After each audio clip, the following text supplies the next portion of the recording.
Hey दोस्तों, welcome to fourth video of Bootstrap 5 tutorial series. In this series, we are going to learn fundamental and basic of Bootstrap 5. In second video, we discussed how to start using Bootstrap 5. It is recommended to watch that video before starting this video. In this video, we will learn about containers. So, let's begin.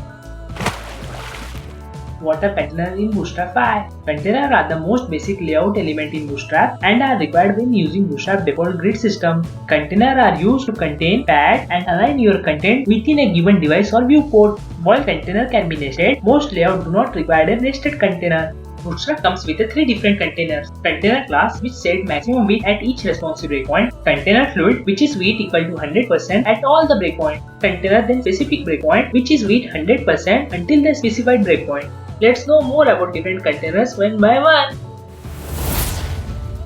Bootstrap default container class is used with responsive container. This means its maximum width changes at each breakpoint. Check these devices to know better. Responsive containers allow you to specify a class that is 100% wide until the specified breakpoint is reached, after which Bootstrap apply max width for each of the higher breakpoints.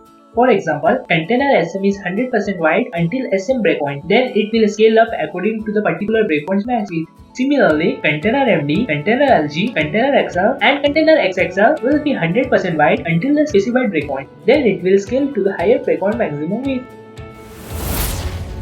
Use the container fluid class to create a full width container that will always span the entire width of the screen. The table below illustrates how each container's max width compared to the original container and container fluid across each breakpoint. Pausing this, see them in action and compare them. Hope you enjoyed this video and curious to learn more about Bootstrap. In next video, we will learn about Bootstrap Grid. Kindly like this video and share it with your friends so that it reaches more and more people. And finally, thanks for watching.